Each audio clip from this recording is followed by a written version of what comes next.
More information about Brigham Young's plural wives next on Polygamy. What Love Is This?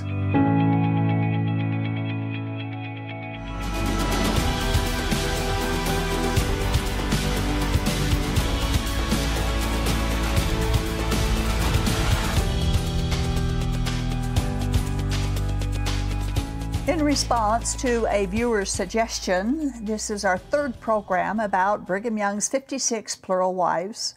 Brigham Young did not treat most of his wives very well, certainly not as a wife deserves to be treated. We like to begin each show in this series with a quote by Brigham Young that indicates his personal teaching and attitude towards polygamy. This is quoted in the Deseret News. Now, if any of you will deny the plurality of wives and continue to do so, I promise that you will be damned. And I will go still further and say that this revelation, or any other revelation that the Lord had given, and deny it in your feelings, and I promise that you will be damned. Notice that his promise is damnation, even if you feel it. Even if you feel negative towards it, you'll be damned. So that was what Brigham Young thought about polygamy. We begin this time with the 8th plural wife, who was Eliza Snow.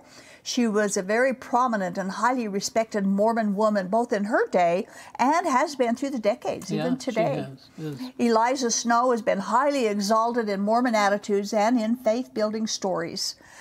She was a sister of Lorenzo Snow, who was the 5th LDS Church president, and he was a polygamist. And she was also the 2nd Mormon Relief Society president.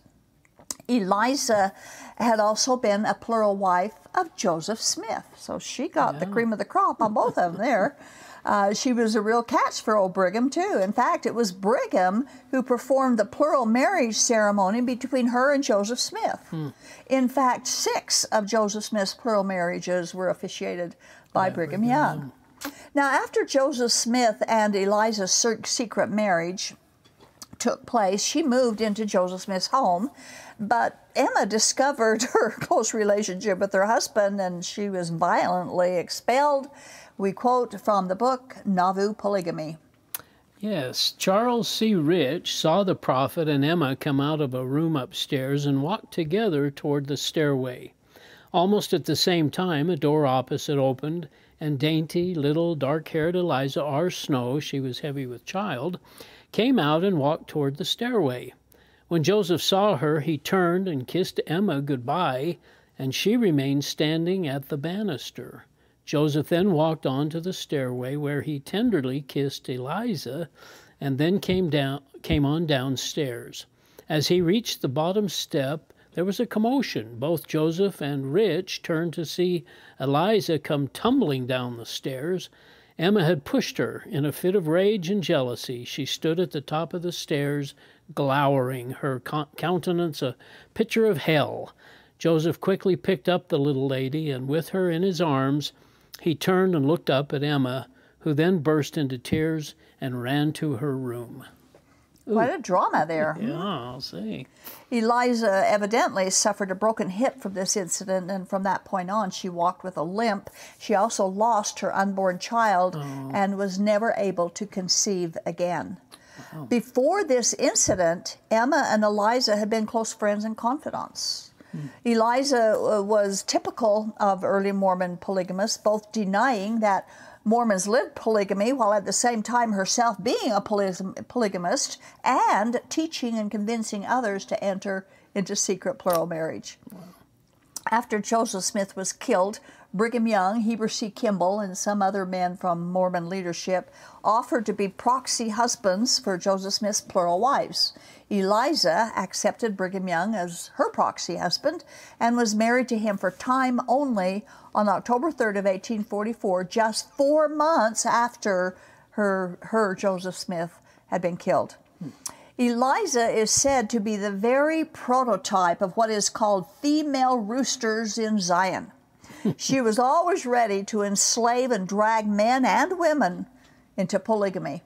We read this from In Sacred Loneliness. Yes, from Todd Compton. It is common to see a man take a plural wife under the direction of his priesthood leaders, but rare to see a woman fulfill that role. To Eliza, polygamy was not just an ancillary principle, it was the most important doctrine in the gospel of the Son of God. But where is that located in the Bible? Yeah. Is there a verse or a passage anywhere in the Bible where they would substantiate her statement, where polygamy is part of the gospel? Eliza had been totally taken in by Joseph Smith, and she had expressed her admiration and her love for him. Sure. She was also a writer of hymns and poems and other LDS music, many of them highly unorthodox and with their doctrinal statements. One of them is about their belief that the Mormons have a mother in heaven. Yeah. She accompanied Brigham Young and the Mormon pioneers on their westward journey and was installed as a publicly acknowledged wife of Joseph Smith in the Lion House in Salt Lake, where his harem or at least most of his harem of polygamy lived. She was a faithful Mormon. She was active in her religion, and she was persuasive in her teachings to others about Mormonism and about polygamy.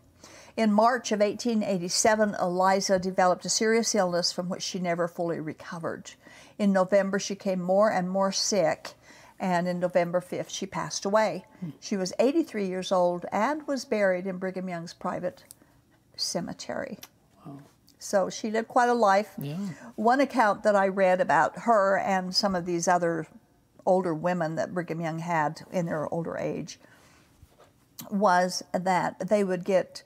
they had suffered loneliness and neglect in their polygamy to Brigham Young. And we'll talk about that more as we get into some of these other wives. Mm-hmm.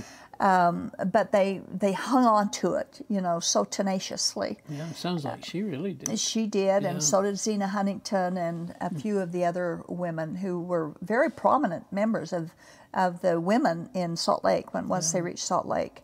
But they had lived a life of neglect and loneliness, but they drug other women into it just the same because they really believed that God commanded it.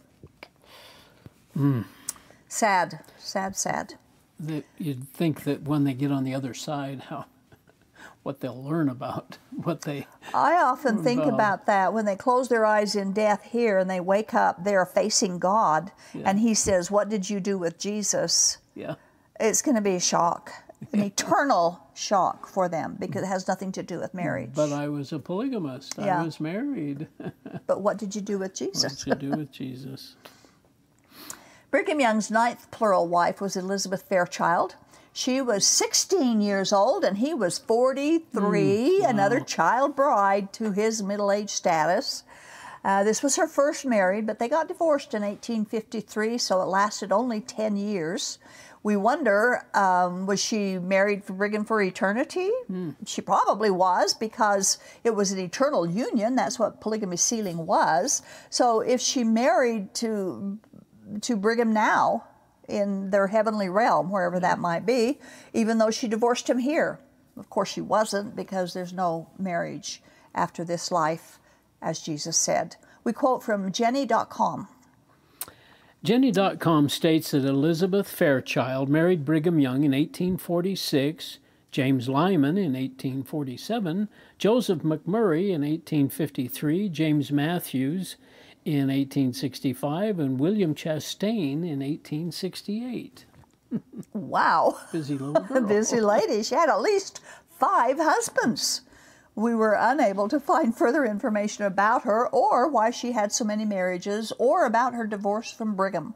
She obviously came west with the pioneers because she died in 1910 and was buried in Grantsville, Utah. Brigham's 10th plural wife was Clarissa Blake. She was 43 years old and she was 48 and he was a mere 43, which is a more closer, more reasonable age difference. She was a widow of a man named Morse and was a married woman when Brigham Young married her. Her Mormon husband was Lyman Homiston. Her plural husband was Brigham Young. We read again from Jenny.com. Married Edmund H. Morse on January 28, 1817 in Hampstead, Rockingham, New Hampshire. Married Lyman Homiston on December 19, 1841 in Salem, Massachusetts, and married Brigham Young on October 8, 1844 in Nauvoo. Lyman and Clarissa were members of the Edward Hunter Pioneer Company, which left Council Bluffs, Iowa, on June 29, 1850, and arrived in the Salt Lake Valley on October 13, 1850. So that's just kind of, I hope it doesn't bore everybody to death to read these, but it's interesting to see these dates, that she married Lyman Homiston in 1841 and Brigham Young in 1844, yet it was she and Lyman who traveled to Utah together in 1850, several years after she married Brigham Young. Yeah. So it appears that this is another plural marriage where the woman had two husbands at the same time. Yeah.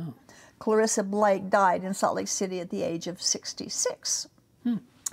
Now, the 11th plural wife of Brigham Young was Rebecca Holman. She was 20, and he was 43 years old, again, more than double her age. Wow. And this is another plural wife of which we could find very little information. She was born in New York, 1824, died July of 1849, in Council Bluffs, Iowa. Now, which means that she was on her way to Utah, because that's where they stopped. Right. So she was in one of those pioneer trains, and she died of unspecified causes. She had married Brigham Young in 1846, although some accounts said she married him in 1844. But we found very little further information about Brigham Young's 11th plural wife. So we'll go to his 12th plural wife. And she was Diana Chase. She was 17 years old. Oh, my goodness. And he was 43. This was her first marriage, and they divorced sometime before 1849. She married Brigham in 1844. She divorced Brigham and married William Montgomery Shaw. The LDS website lists her as having traveled west with her parents and siblings in 1848 with the Young Company wagon train, and no further information was found. But it's interesting as we go through these accounts, even though many details are not available, many of these plural marriages ended in divorce. Yeah, I was surprised at that. Obviously, they weren't as loving and wonderful and peaceful and holy as whitewashed Mormon history leads us to believe. I don't think most Latter-day Saints, at least, what do the polygamists think about this divorce thing? Because I don't think most of the Latter-day Saints would realize there were this many divorces from Brigham Young. Did they see this? They don't know their own history. Oh, This so they don't is always obviously know all true. this. But the polygamy groups, they swap wives around like that. Oh, I mean, they're just doing what Brigham Young did and what Joseph Smith did and some of these others. If you're not happy in a polygamous marriage and you tell the leader, I'm not happy for whatever reason, he'll take you and place you with another man, another family. Warren Jeffs did it just on a whim. He didn't even need a reason. He just did it on a whim. He did it a lot. So that's not unusual. And you've mentioned many times that Brigham Young didn't have people leave the area. So in these divorces, they must have stayed here and found other people to Unless marry. they could sneak out. Some Could sneak out. Right. Some were able to get out without getting shot. Oh, boy. Or for some other reason, you know, they were if they were so public that he had to let them go. Oh, I think like some of the women that we've quoted. About, yeah. So let's go to his 13th plural wife. She was 29-year-old Susan Snively, and it was her first marriage, and they had one daughter. They were married in October of 1844. Susan became a Mormon in 1836, just a few years before that, and she had a sister, and they both moved to Illinois. She married Brigham Young in late 1844. Parley P. Pratt officiated the ceremony. For the sake of interest, her sister, Mary, became a plural wife of Parley P. Pratt the same day. Oh, my. So Pratt married Susan to Brigham, and Brigham turned around and married her sister to Pratt.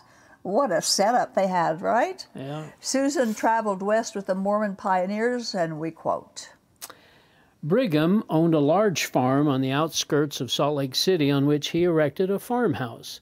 It was here that Susan Snively Young lived for many years, cooking for the men who worked on the farm, caring for the poultry, and overseeing the making of the butter and cheese which supplied his large family with part of their living. Okay, so she wasn't in the Lion House, but Brigham and Susan never had children together, but she did adopt a child whom she named Julia. She died in Salt Lake in 1892, and I could discover no other information about her marriage to Brigham Young. The fact, however, that she had no children, of course, gives us a little insight into how much attention Brigham Young would have shown to her. Yeah. If she was unable to have children, she could not be considered a mother in Zion and would be ignored for the most part. If her inability to have children wasn't a physical problem, it indicates most obviously that her husband paid little or no attention to her. Either way, she was neglected. We've covered 13 of Brigham Young's Pearl Wives. At this point, we want to quote something that Brigham Young said after the Mormons had settled in Utah and began living their lives. And Mormon men were taking plural wives like greedy little kids grabbed for the cookies to get all they can. This is Brigham Young's frustrated advice to his and to other plural wives. It's from the Journal of Discourses, but it was printed in the Deseret News. I'm going to give you from this time to the 6th day of October next for reflection, that you may determine whether you wish to stay with your husbands or not. And then I'm going to set every woman at liberty and say to them, now go your way, my women with the rest, go your way. And my wives have got to do one of two things. Either round up their shoulders to endure the afflictions of this world and live their religion, or they may leave, for I will not have them about me. I will go into heaven alone rather than have scratching and fighting around me. I will set all at liberty. I wish my women and every woman in this territory, or else say in their hearts that they will embrace the gospel, the whole of it, say to your wives, take all that I have and be set at liberty. But if you stay with me, you shall comply with the law of God, and that too without any murmuring and whining. You must fulfill the law of God in every respect, and round up your shoulders to walk up to the mark without any grunting. Now recollect that 2 weeks from tomorrow I am going to set you at liberty. Prepare yourselves for 2 weeks from tomorrow, and I will tell you now that if you will tarry with your husbands, after I have set you free, you must bow down to it, and submit yourselves to the celestial law. You may go where you please after 2 weeks from tomorrow, but remember that I will not hear any more of this whining. Sounds like he'd had it up to here, love right? Love at home. Yeah, love at home. Right. Put your shoulder to the wheel. That kind of came to my mind, too, the song they sing. So plural wifery obviously produced whining and complaining and miserable wives, or Brigham Young would never have preached this sermon. I would not. This is not the kind of spirituality that comes from the God of all peace and comfort. The 14th plural wife was Olive Gray. She was 28 years old and he was 43. Again, that's a closer age difference. This was Brigham Young's final plural marriage of 1844. He had married 11 women in the year of 1844. Wow. So for someone who claimed polygamy was a bad idea in the beginning, he sure changed his mind in a big way as time marched forward. Olive had been a plural wife of Joseph Smith, another plural wife. She was tilled to Smith for eternity and to Brigham for time, meaning for this life, we quote. Olive Frost converted to Mormonism in October of 1839. Her sister Mary Ann had joined 3 years early and had married the apostle Parley P. Pratt. Olive embarked with them on a mission to England in early 1840. In 1843, at the end of her mission, Olive and the Pratts moved to Nauvoo. There, Olive stayed with Patty and David Sessions and was soon introduced to the concept of plural wifery. She was secretly married to Joseph Smith that summer. When Joseph was killed, Olive lost it. She married Brigham Young in October, but died the next year. Wow. And sounds like not very happy. Not too happy. Joseph Smith had married Olive Frost and her sister, Mary Ann Frost, and Olive was the younger of the two sisters. After Joseph Smith's death, Mary Ann became a plural wife of Parley P. Pratt, but was sealed to Brigham Young as well.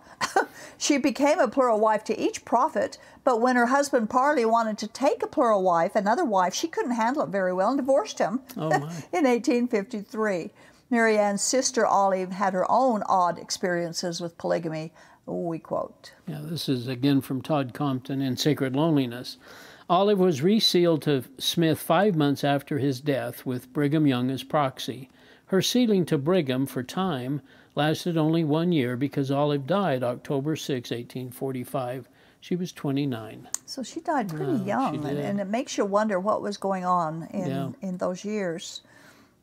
The polygamous marriages in those early Mormonism was very strange indeed. There were so many plural wives and plural husbands and divorces and a full supply of painful daily existence. So let's go to his 15th plural wife, who was Mary Ann Clark. She was 28, he was 43, and they married January of 1845. She had a previous marriage to a Mr. Powers, and it isn't known if she was widowed, divorced, or separated. Couldn't find much information on that. She did divorce Brigham, however, in June of 1851, so their marriage only lasted 5.5 years. Must have been less than a happy couple. She wrote Brigham the following note. Yes, on 18 June 1851, Mary Ann Clark Powers wrote from Canesville, Iowa, "I wish you to release me from all engagements with you for time and eternity." This is from the Brigham Young Papers. This request was granted as she received a divorce from Brigham Young in 1851. So again, there's just another divorce, another eternal marriage ended. Brigham's 16th wife was Margaret Pierce. She was 22 years old. He was 43. Another marriage with a huge age difference, but at least she wasn't a teenager. Yeah. Notice how many he took when he was 43 years old. So many of them were, he was 43 years old during that time frame. Yeah. She was a widow of Morris Whitesides, to whom she had been sealed for eternity, so her marriage to Brigham was for time only. She and Brigham had one child together. Margaret Pierce had a sister, Mary Harvey Pierce, who became his 17th wife. Another sister-sister marriage. Mary was 25 years old at her marriage. Now, we think it's time to remind our viewers that not only did the God of the Bible prohibit polygamy, he also prohibited men taking sisters as rival wives. But Mormon men paid no attention to God, both then and now. Mormon polygamous men take sisters as plural wives on a very regular basis. And we're going to quote those verses again. Yeah, from Leviticus chapter 18, first verse 18. "Do not take your wife's sister as a rival wife and have sexual relations with her while your wife is living." And from verses 24-25, "Do not defile yourselves in any of these ways, because this is how the nations that I am going to drive out before you became defiled. Even the land was defiled, so I punished it for its sin, and the land vomited out its inhabitants." So the context of these verses is saying that it defiles a person. It even defiles the land to take sisters as plural wives. God prohibited it.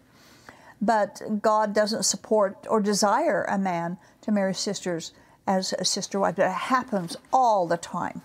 Like I've said before, Joseph Smith had 5 plural wives, and people in the polygamy groups today, that's where they get their pool of wives. Sometimes it's the sisters of his first wife. It's very sad. Brigham Young and Margaret Pierce had one son together, and they named him Brigham Morris Young, who himself had 2 wives, Celestia Snow and Arietta Snow, probably sisters. Again, there was little information that we were able to find about these wives of Brigham Young. And finally, we'll end part 3 of Brigham Young's plural wives with his 18th wife, Emmeline Free. She was 18 years old when they married. This was her first marriage, and she and Brigham had 10 children together. Now, that's a landmark for him at this point. He really must have liked her because no wife yet had that many children. Emmeline's home stood on the site where downtown ZCMI used to be. Anybody from Salt Lake would know about that.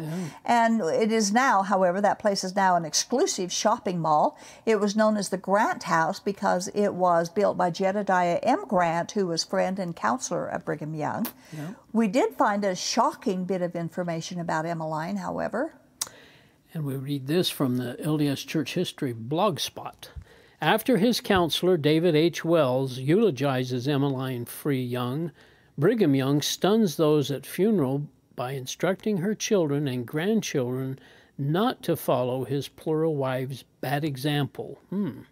In her manuscript, My Father's Wives, Susie Young Gates explains that Aunt Emmeline became addicted to morphine in the later years of her life. And I don't know why. She might have been sick and had gotten addicted to it somehow. And of course, they didn't have the same knowledge about morphine then as they do now, and amounts and all that. But she died July 17th of 1875, and she was just 49 years old. Now, up to this point, Brigham Young had married 5 teenagers and a few girls in their early 20s. Brigham Young had an eye for the young. We quote.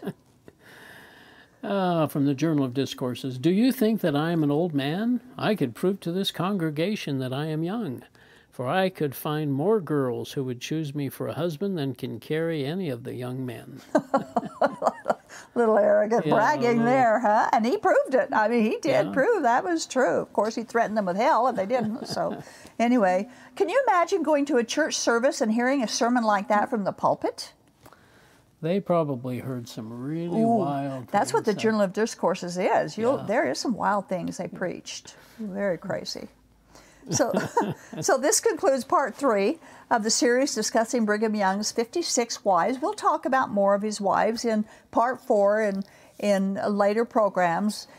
Even though there are many, we can't get much information, but we'll still stumble through it and get through what we can. It's very interesting. I like it.